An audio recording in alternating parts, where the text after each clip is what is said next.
எல்லாருக்கும் தெரியும் மதுரையில் ஊரில் மட்டுமல்லாமல் மதுரை மாவட்டத்தாருக்கு மட்டுமல்லாமல் தமிழகம் முழுவதுமேயே அழகர் ஆற்றில் இறங்குறதுங்கிறது ஒரு சிறப்பான ஒரு திருவிழாவாக இருக்கிறது.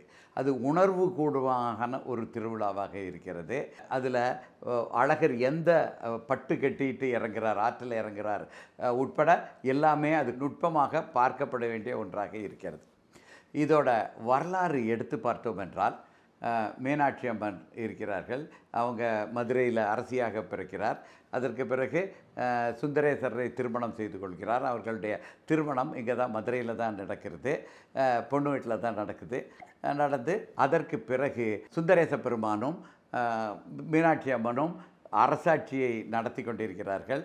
அவர்களுக்கு இல்லறம் நிறைத்தி ஒரு குழந்தையும் பிறக்கிறது.